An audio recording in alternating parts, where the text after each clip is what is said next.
ভাষা ভাষা কই আর ভাষা ভাষা শোনেন, চোখ বন্ধ করে হিসেব করেন দি 30,000 বছরের পথ কতটুকু হবে? এই তো ফরিদপুর হবে না?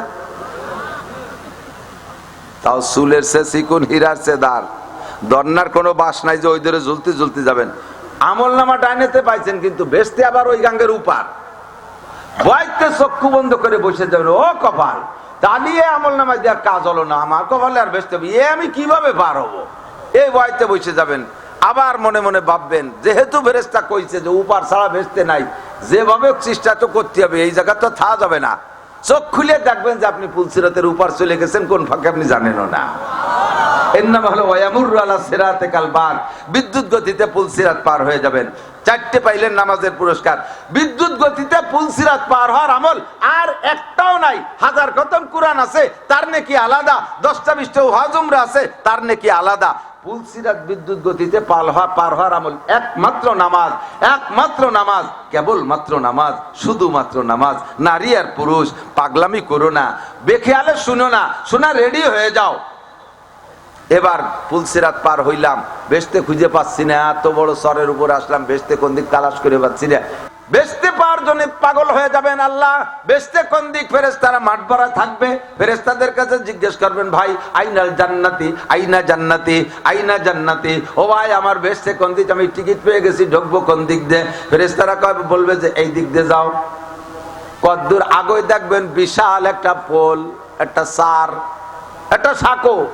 আমাদের বাংলা, আপনাদের এলাকায়ও খালের উপর যে বাঁশের সারটা থাকে না, এই সার পারতি একটা ধর্নার বাস থাকে না, পায়ের নিচের বাসটা যদি ভাঙ্গা শুরু হয়, ধর্নার বাসটা ধরিয়ে একটু দেহে ঝুল দিয়ে যে এটা কেমন আছে, নিচেরটা ভাঙ্গিয়ে গেলে ওইটা ধরিয়ে কোনো মতে ঝুলতে ঝুলতে হলিয়ে যাবো, একটা সাহস হয় না।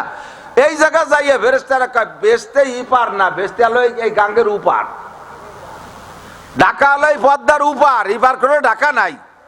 ঢাকা যাইতে হলে পদ্মা পার হতেই হবে, ওই চাঁদপুর ঘাট পারাও, অথবা দৌলতদিয়া পারাও, অথবা মাওয়া পারাও, অথবা কি বলা হয় এই পাশের রাজবাড়ি আছে, রাজবাড়ির ওখানে পাটুরিয়াতে আছে, ওইলে এই যে রাজবাড়ির ওই মাথায় পাবনা যায় বরাবর দাওয়াপাড়া, নগরবাড়ি, দাওয়াপাড়া, জিডাই দিয়ে যাবেন, পদ্মা পার না হলে উপার যাওয়া যাবে না। এই পদ্মা পার না হয়ে জান্নাতে যাইতে পারবা না। দেখে যে চুলের চেয়ে চিকুন, হীরার চেয়ে ধার, উঠতে 10,000, সমতলে 10, নামতে 10, এই 3 10কে 30,000 বছর। ভাষা ভাষা কই আর ভাষা ভাষা শোনেন, চোখ বন্ধ করে হিসেব করেন দি 30,000 বছরের পথ কতটুকু হবে? এই তো ফরিদপুর হবে না? তাও চুলের চেয়ে চিকুন, হীরার চেয়ে ধার, দন্নার কোনো বাস নাই যে ওই ধরে ঝুলতে ঝুলতে যাবেন। আমল নামা ডাইনেতে পাইছেন, কিন্তু বেচতে আবার ওই গাঙ্গের উপার। ভয়তে চক্ষু বন্ধ করে বসে যাবেন, ও কপাল, দাঁড়িয়ে আমল নামা দেওয়ার কাজ হলো না, আমার কপালে আর বেচতে হবে, আমি কিভাবে পার হবো, এই ভয়তে বসে যাবেন। আবার মনে মনে ভাববেন, যেহেতু ফেরেশতা কইছে যে উপার ছাড়া বেচতে নাই, যেভাবে চেষ্টা তো করতে হবে, এই জায়গা তো থাকা যাবে না। চোখ খুলে দেখবেন যে আপনি পুলসিরাতের উপার চলে গেছেন, কোন ফাঁকে আপনি জানেনও না। এর নাম হলো ওয়ায়ামুরু আলা সিরাতে কালবান, বিদ্যুৎ গতিতে পুলসিরাত পার হয়ে যাবেন। 4টে পাইলেন নামাজের পুরস্কার। বিদ্যুৎ গতিতে পুলসিরাত পার হওয়ার আমল আর একটাও নাই। 1000 খতম কুরআন আছে, তার নেকি আলাদা। 10টা 20টা ওয়াজ উমরা আছে, তার নেকি আলাদা। পুলসিরাত বিদ্যুৎ গতিতে পার হওয়ার আমল একমাত্র নামাজ, একমাত্র নামাজ, কেবল মাত্র নামাজ, শুধুমাত্র নামাজ। নারী আর পুরুষ পাগলামি করো না, বেখেয়ালে শুনো না, শোনা রেডি হয়ে যাও। এবার পুলসিরাত পার হইলাম, বেচতে খুঁজে পাচ্ছি না, এত বড় সরের উপর আসলাম, বেচতে কোন দিক তালাশ করে পাচ্ছি না, এরকম কোনো চিন্তাই করা লাগবে না। তাহলে আর কোনো চিন্তা নাই। ওয়ায়াদখুলুল জান্নাতা বিগাইরি হিসাব, জোরে কর না সুবহানাল্লাহ। এবার পুলসিরাত পার হওয়ার পরে মিজানের পাল্লায় আপনার যাওয়া লাগবে না, কোনো গাঠি আর নেই, বিনা হিসাবে আপনি জান্নাতে চলে যাবেন। ও জায়গার আপনার হিসাব দেওয়া লাগবে না, কর না সুবহানাল্লাহ। তাহলে বিনা হিসাবে জান্নাতে যাওয়ার একমাত্র আমলের নাম, এই পাশালারা কই নেই, ওই কোনাইতে যুবক বেশি, ওরা চালাই হচ্ছে, করছে না। বিনা হিসাবে জান্নাতে যাওয়ার আমলে একমাত্র আমলের নাম কি? জোরে, নামাজে কি হয়? বিনা হিসাবে জান্নাতে যাওয়া যায়। নামাজ দিয়ে কি হয়? যদি বিনা হিসাবে জান্নাতে যাইতে চান, তাহলে নামাজ লাগবে কি লাগবে না? নামাজ পড়বেন তো? আজকে ঈশার নামাজটা তো পড়বেন, আজকে পড়বেন তো ঈশা? হ্যাঁ, পড়া হয়ে গেছে। এই জায়গা যারা যারা পড়ে আসছেন আসছেন, যারা পড়ে আসেন নাই এখানে বড় জামাতে ঈশান নামাজ হবে, পড়া যাবে না ইনশাআল্লাহ। এরপরে এখন থেকে পাক্কা প্রতিজ্ঞা, বাকি জিন্দেগিতে নামাজ ছাড়বো না। তো আল্লাহ পাক বলতেছেন, তুমি কি মনে করো আমি তোমাকে অনর্থক সৃষ্টি করেছি? না আল্লাহ আল্লাহ, তাই কি মনে করা যায় নাকি? আমরাই তো কোনো কাজ অনর্থক করি না, তুমি কও তা কি জন্য সৃষ্টি করেছো? আল্লাহ পাক অন্য আয়াতের মধ্যে বলেন, ওয়ামা খালাকাতুল জিন্না ওয়াল ইনসা ইল্লা লিয়াবুদুন।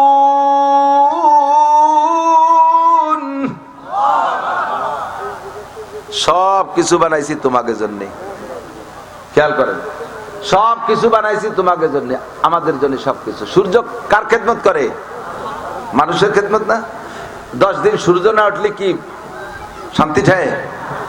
সূর্য আমাদের খেদমতে, চন্দ্র আমাদের খেদমতে, তারকারাজি আমাদের খেদমতে, বাতাস আমাদের খেদমতে, আগুন আমাদের খেদমতে, পানি আমাদের খেদমতে। বলে তো সারতে পারবো না, তাও আল্লাহ কয় ওয়া ইন তাউদ্দু নি'মাতাল্লাহি লা তুহসুহা। জন্য আমি বানাইছি, তোমরা সবাই মিলে গণনা করে শেষ করতে পারবা না। খুলিকালাকুম কুল্লু শাই, মানুষ আর জিন, এই দুইটা জাতি বাদে আর যত সৃষ্টি আছে সমস্ত ফেরেশতাও বানাইছি তোমাদের খেদমতের জন্য। একজন মানুষের বডি পাহারা দেওয়ার জন্য, একজন মানুষের বডি পরিচর্যার জন্য আল্লাহ পাক 360টা ফেরেশতা ব্যবহার করে। 360টা জয়েন্ট আছে দেহের ভিতরে, প্রত্যেক জয়েন্টে জয়েন্টে একটা একটা করে ফেরেশতা। আঙ্গুলের এই জায়গা দেখেন 3টে ভাঁজ, 1টা 2টে 3টে, এই 3 ভাঁজে 3 গিরের কাছে 3 জন ফেরেশতা দাঁড়িয়ে আছে। প্রত্যেক আঙ্গুলের ভাঁজে ভাঁজে ফেরেশতা, 2 নাকের ছিদ্র পাহারা দেওয়ার জন্য ফেরেশতা। যদি এই জায়গা ফেরেশতা না থাকতো, রাতের বেলা ঘুমাই থাকতাম, আর নাকের মধ্যে কেড়া কুড়ো সেলা মেলা পোকা টোকা ঢুকে যাইতো। যারাই আসে গর্ত পায়া নাকের মধ্যে ঢুকতে, ওই জায়গার ফেরেশতা হাত ধরে গাড় ধরে স্টার্টিং ঘুরে দেয়, এটা তোমার বাসা না, অন্য দিক চলে যাও, তুমি ভুল করে আসছো। কানের মধ্যে ফোকা যায় না, নাকের মধ্যে ফোকা যায় না, কথা বলেন ঠিক ঠিক না? নিশ্চয়ই ও জায়গা গেটম্যান আছে, ও জায়গা পাহারাদার আছে, গার্ড আছে। এই গার্ড 360টা ফেরেশতা আবার আপনার বডি পাহারা দেয়। আল্লাহু আকবার। এমন করে অসংখ্য সৃষ্টি আল্লাহ পাক করেছেন, সবই আমার খেদমতের জন্য। আল্লাহ নবী পাক বলে, খুলিকালাকুম কুল্লু শাই ওয়া খুলিকতুম লিল আখিরা ওয়া খুলিকতুম লিল্লাহ। সব কিছু বানাইছি তোমার জন্য, তোমারে বানানো হয়েছে আল্লাহর জন্য। ওমা খালাকতুল জিন্না ওয়াল ইনসা ইল্লা লিয়াবুদুন। আরে জিন আর ইনসানকে একমাত্র কেবলমাত্র আমার ইবাদতেরই জন্য বানাইছি, অন্য কোনো কিছু করতে পারবা না। জানতে চাইলাম আল্লাহ ইবাদত করতে হবে কতদিন কতক্ষণ? আল্লাহ কয় ওয়াবুদ রাব্বাকা হাত্তা ইয়াতিয়াকাল ইয়াকিন। সব লিখে গেছো এক চিল্লা, দস্তারখানা বিছে খানা খাইছো, জামাতে নামাজ পড়ছো, ঢিলাকুলুক সব ব্যবহার করছো, চিল্লেতে বাড়ি আসার পরে দস্তারখান কোনো খান সাহেবের খবরই নাই, মেসাকের দায়িত্ব আটো না, ঢিলাকুলুকের ভাইস দিয়েও গেছো না, কোনো সুন্নতে তোয়াক্কা করো না, মসজিদে আজান হয় চার দোকানে বসে বিড়ি খাওয়ার চা খাও, আর কোনো খেয়াল নাই। তুমি মনে করো যে এক চিল্লা ইবাদত করে আসছি যথেষ্ট, ও সব হবে না। তুমি মনে করো গত রমজানে রোজা রাখছি, আগামী রমজানে পারবো না, এসব হবে না। ইবাদত করবা কতদিন? ওয়াবুদ রাব্বাকা হাত্তা ইয়াতিয়াকাল ইয়াকিন। সাবালেগ হওয়া থেকে নিয়ে মরণকাল পর্যন্ত 24 ঘন্টা ইবাদত। কতক্ষণ? 24 ঘন্টা। সাবালেগ বলেন, সাবালেগ হওয়া থেকে, একটু বলেন আমার সাথে, একটু বলেন, আমার একটু উপকার করেন, বলেন ইবাদত করিব সাবালেগ হওয়া থেকে মৃত্যু পর্যন্ত প্রতিদিন 24 ঘন্টা। এলো ইবাদত। আল্লাহ যেহেতু আমার ইবাদতের জন্য বানাইছে, তাহলে আমার এই কাজ এরকম না? 24 ঘন্টা ওয়াবুদ রাব্বাকা হাত্তা ইয়াতিয়াকাল ইয়াকিন। তোমার রবের ইবাদত করবা ইয়াকিন আসার আগ পর্যন্ত, দিনে রাতে 24 ঘন্টা, মাসের 30 দিনে 30 দিন, 365 দিনে বছরে 365 দিন, একদিনও ছুটি নাই ইবাদতের থেকে, সপ্তাহে 7 দিন 7 রাত। আরে দিনের 24 ঘন্টা 24 ঘন্টা, ঘন্টার 60 মিনিটের 60 মিনিট, মিনিটের 60 সেকেন্ডের 60 সেকেন্ড সম্পূর্ণ ইবাদতের মধ্যে কাটাইতে হবে। আল্লাহ, এটা কি সম্ভব? তুমি আবার নিজেই আমাদের কত কাজের দায়িত্ব দেছো, তুমি যেভাবে কাজ ভাগ করে দেছো সেগুলো তো করতে হবে। আমরা সেদিন সূরা জুমা পড়লো, হুজুর শুনলাম, তার ভিতরে তুমি বলছো ফাইদা কুদিয়াতিস সালাতু ফান্তাশিরু বিল আরদি ওয়াবতাগু মিন ফাদলিল্লাহ। নামাজ পড়া হয়ে গেলে মসজিদের মধ্যে বসে ওই বিএনপি জামাত জাতীয় পার্টি 18 চন্দ্রপাড়া এই সমস্ত ভাও দরবার হইল না, ইরি বড় পাটকুষ্টা নিয়ে গল্প হইল না, খাইজুরি ফিরিতের গল্প বাদ দিয়ে বেরোয় পড়ো, ড্রাইভার গাড়িতে যাও, দোকানদার দোকানে যাও, কৃষক খেতে যাও, ডিপার্টমেন্টাল চাকরিতে যাও, যার যেখানে ডিউটি আছে যাও। এই মসজিদের মধ্যে বসে বসে আর দরবার করো না, বেরো কাজে যাও, ওয়াবতাগু মিন ফাদলিল্লাহ, আর হালাল রুজি উপার্জন করো। আল্লাহ দৈনন্দিন হালাল রুজি উপার্জন করতে যে কোনো জায়গায় কাজ করতে যাই 8 ঘন্টার কম হয় না। কতক্ষণ ডিউটি, কয় ঘন্টা? তাহলে তুমি বললে যে দুনিয়া কামাই করতে হবে, তোমার নবীও বলছে কাসবুল হালালে ফরিদাতুন বাদাল ফরিদা, আল্লাহর ফরজ হুকুম পালনের পরে 2 নম্বর ফরজ হলো হালাল রুজি উপার্জন করা। এই হালাল রুজি কামাই করতে গেলে 8 ঘন্টা লাগে, তাহলে 24 ঘন্টা ইবাদত করবো, তার 8 ঘন্টা তো কামাই রোজগারেই চলে গেল। এরপরে তোমার কোরআন শরীফের আর এক জায়গা পড়ে দেখলাম ওয়াজআলনা নাওমাকুম সুবাতা, তোমাদের জন্য ঘুম বানাইছি প্রশান্তির জন্য। 8 ঘন্টা পরিশ্রম করার পরে ক্লান্ত হয়ে যায়, এই ক্লান্তি দূর করার জন্য তুমি ঘুম দেছো, আর ঘুমোই বললি তো 8 ঘন্টার কম ঘুম হয় না, এই তো চলে গেল 16 ঘন্টা, তা 24 ঘন্টা ইবাদত করবো কিভাবে? বুঝেন নাই ব্যাস, ঠিক না? এরপরে আর কি আছে কও? আল্লাহ কয়, আমরা এরপরে আল্লাহ তুমি কইছো আকুলু আশরাবু, তুমি খাতি পান করতে কইছো। এবার 3 বেলা না খালি তো আমরা বাঙালিরা বাসি না, 3 ওয়াক্তের খাবার খাইতে যাইয়া যে কোনো ভাবে খাওয়ার মধ্যে দিয়ে চলে যায় 3 ঘন্টা, রান্না করতে যে চলে যায় আর 3 ঘন্টা, 6 ঘন্টা। এরপরে তো পেশাব পায়খানা তো আছেই, এ 24 ঘন্টাই তো কুলোয় না, আর সব কাজ বাকি রয়েছে, খালি এইটুকির মধ্যে টাইম মিলেই পারতেছি না, তাই ইবাদত করবো কোন সময়? আবার তুমি কইলে 24 ঘন্টা। আল্লাহ কয় লা ইকাল্লিফুল্লাহু নাফসান ইল্লা উসাহা। তাহলে তুমি কি মনে করতেছো যে আমি তোমার শক্তির বাইরে চাপাই দিছি? আমি কোনো কাজ শক্তির বাইরে চাপাই দেই নাই, আমি সাধ্যের ভিতরে রাখছি। তাহলে সিস্টেমটা কি হবে? আল্লাহ পাক বলেন তোমার এই 24 ঘন্টায় যত কাজ আছে সমস্ত কাজরে ইবাদত বানাই নিতে হবে, সমস্ত কাজরে ইবাদত বানাই নিতে হবে। ইবাদতের জন্য আলাদা কোনো জায়গা যাওয়া লাগবে না। নমি গুইয়াম কে আজ দুনিয়া জুদাবাস, বাহার কারে কে বাসি বা খুদাবাস, মাতাকুমুর রাসূলু ফাকুযুহু ওয়া মা নাহাকুম আনহু ফান্তাহু। আল্লাহ পাক বলেন তোমার 24 ঘন্টা সব কিছু ইবাদত হবে। সিস্টেমটা হলো আমার নবী যে কাজ যেভাবে করতে বলে, খেয়াল করে না, আমার নবী যে কাজ যেভাবে করতে বলে ওই কাজে ওইভাবে করো, আর নবী যেটা যেভাবে ছাড়তে বলে ওইটাকে ওইভাবে ছেড়ে দাও। তার দ্বারাই দুনিয়ার সব কাজ ইবাদত হবে। আইএ বিএমএ বিসিএস পাস করবা তাও ইবাদত হবে, বিয়ে করবা তাও ইবাদত হবে, সন্তান জন্ম দিবা তাও ইবাদত হবে, এমনকি পায়খানা করবা তাও ইবাদত হবে, পেশাব করবা তাও ইবাদত হবে, মেম্বারি চেয়ারম্যানি করবা তাও ইবাদত হবে, পাট পেঁয়াজের খেত করবা তাও ইবাদত হবে, গাড়ি চালাইবা তাও ইবাদত হবে। ইবাদতের বাইরে কিছুই নাই। খানা খাবা তাও ইবাদত হবে। শুরু করবা বিসমিল্লাহ কইয়া, আলহামদুলিল্লাহ বলে শেষ করবা। সুন্নতি তরিকায় বসবা, হালাল খানা খাবা। পেটে যে হালাল খানা গেছে, এই খাদ্য যতক্ষণ পেটে থাকবে ওই খাবারও তোমার নামে জিকির করবে নাকি বাবা। মহিলা বাচ্চারে দুধ পান করাবা, দুধের বাচ্চা বিসমিল্লাহ বলতে পারে না, ও মা তোমার বাচ্চাটারে স্তনের সাথে মুখ লাগাই দিয়া বাচ্চার পক্ষ থেকে তুমি বলবা বিসমিল্লাহি ওয়া আলা বারাকাতিল্লাহ, বিসমিল্লাহি ওয়া আলা বারাকাতিল্লাহ। দুধের মধ্যে বরকত কে দেয়? একটু কবেন না কে দেয়? স্তন থাকলেই দুধ হয় না।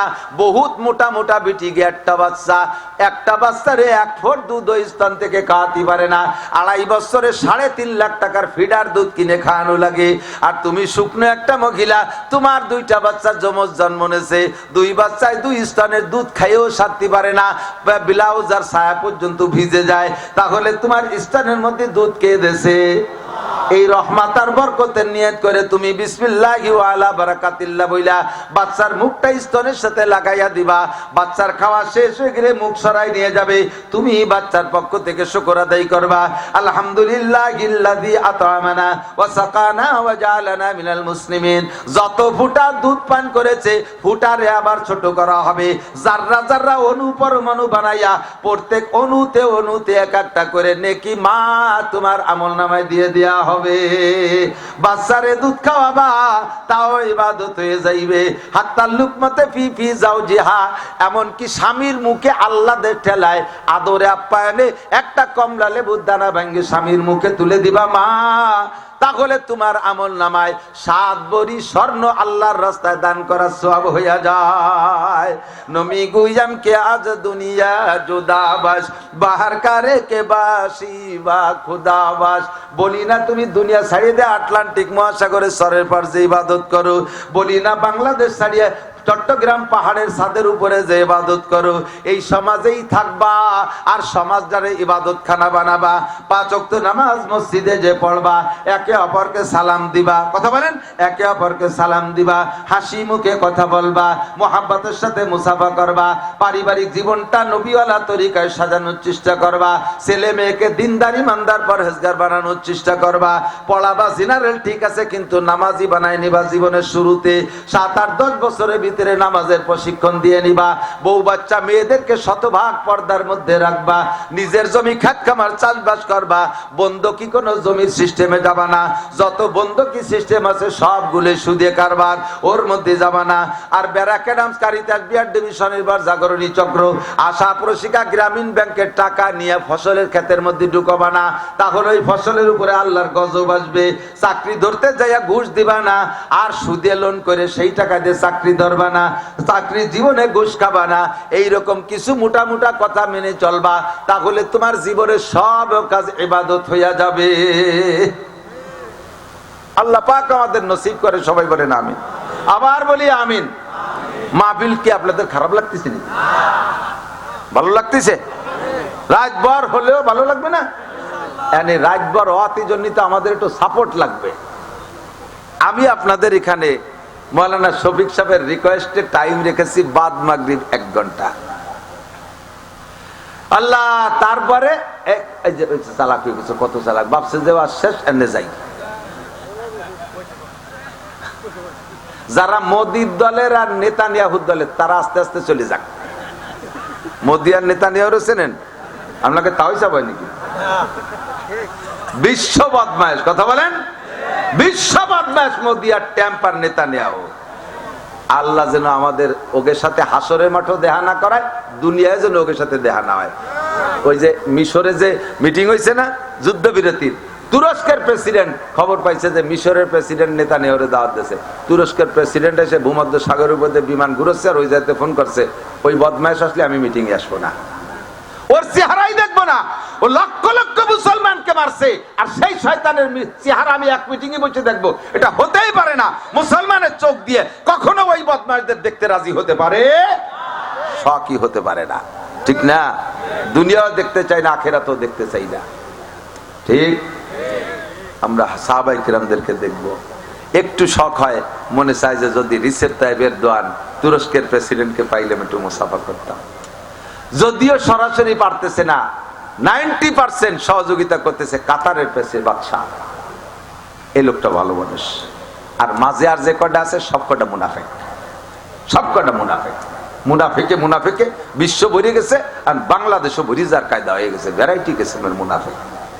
তা আমরা যদি আপনাকে কি কয় একে অপরকে সহযোগিতা করি, আল্লাহ পাক বলেন তাআওয়ানু আলাল বিররি ওয়াত তাকওয়া ওয়ালা তাআওয়ানু আলাল ইসমি ওয়াল উদওয়ান।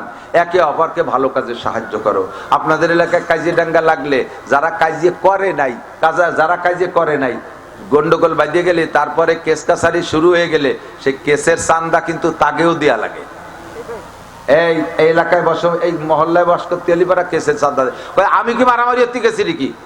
কথা হবে না, তাহলে ফিরে তোর ঘর ভাঙবো। এই সুন্নতের পর চলে আসে না? তারপরে একে অপরকে ভালো কাজে সহযোগিতা। আমরা কেস কাচারি মালি মামলা মুকদ্দমা আকামে কত সহযোগিতা করি। এরা সুন্দর একটা মাহফিল করছে, কত ফার্স্ট ক্লাস প্যান্ডেল, বড় বড় মাদ্রাসাওয়ালারা এত সুন্দর প্যান্ডেল করে না। কমপক্ষে এই প্যান্ডেলটা করতে 40,000 টাকা লাগছে। আমি জানি তো আমার মাদ্রাসার প্যান্ডেল করিতে হবে, খুব আলিশান প্যান্ডেল, 40,000 টাকা খালি প্যান্ডেলে রাখছে। মাইকি লাগছে ধরেন 20,000 টাকা, এই 60,000। আমাকে না কিছু নাই দিলেন, ওই যে যা খাইছে রুটি মুটি ওই খেয়ে আমরা চলে গেলাম। এটুক যদি আমরা এগের সাথে সাপোর্ট না দেই, তাহলে আগামীতে ভালো মাহফিল উপহার দেবে কিভাবে? একটা বড় মাদ্রাসার মাহফিলে এত লোক হয় না, বলেন না আলহামদুলিল্লাহ, বলেন আলহামদুলিল্লাহ। তা আপনারা কয়েক হাজার মানুষ আছেন, যদি 100 করেও টাকা দেন তাহলে ইনশাল্লাহ লাখখানিক টাকা হয়ে যাবে। 100 করে টাকা দিলে 1000 মানুষে দিলে 100,000 1 লাখ টাকা, ঠিক না? তা আমরা সবাই মিলে একটু সহযোগিতা করলে, হাত বাড়াইলে 1000, 2000, 5000, 200, 500, 1000, 2000, 5000, 30-50টা মানুষ হোক 1000 টাকার, বড় টাকা খাত বাদ দিলাম, 50টা মানুষ হোক 1000 টাকার, আল্লাহর রাস্তায় দিনের জন্য। ওই ইরানের মুসলমান মহিলারা গায়ের সম্পূর্ণ অলংকার দিয়ে দিয়েছে গাজার মুসলমানদের যুদ্ধের জন্য। হাজার হাজার মহিলা তাদের সম্পূর্ণ অলংকার খুলে দিয়ে দিয়েছে, এই অলংকার দুনিয়ায় পরবো না, আখেরাতে যে পরবো। আমার মা বোনরা গাজায় না খেয়ে মরতেছে, ফিলিস্তিনে না খেয়ে মরতেছে, আমার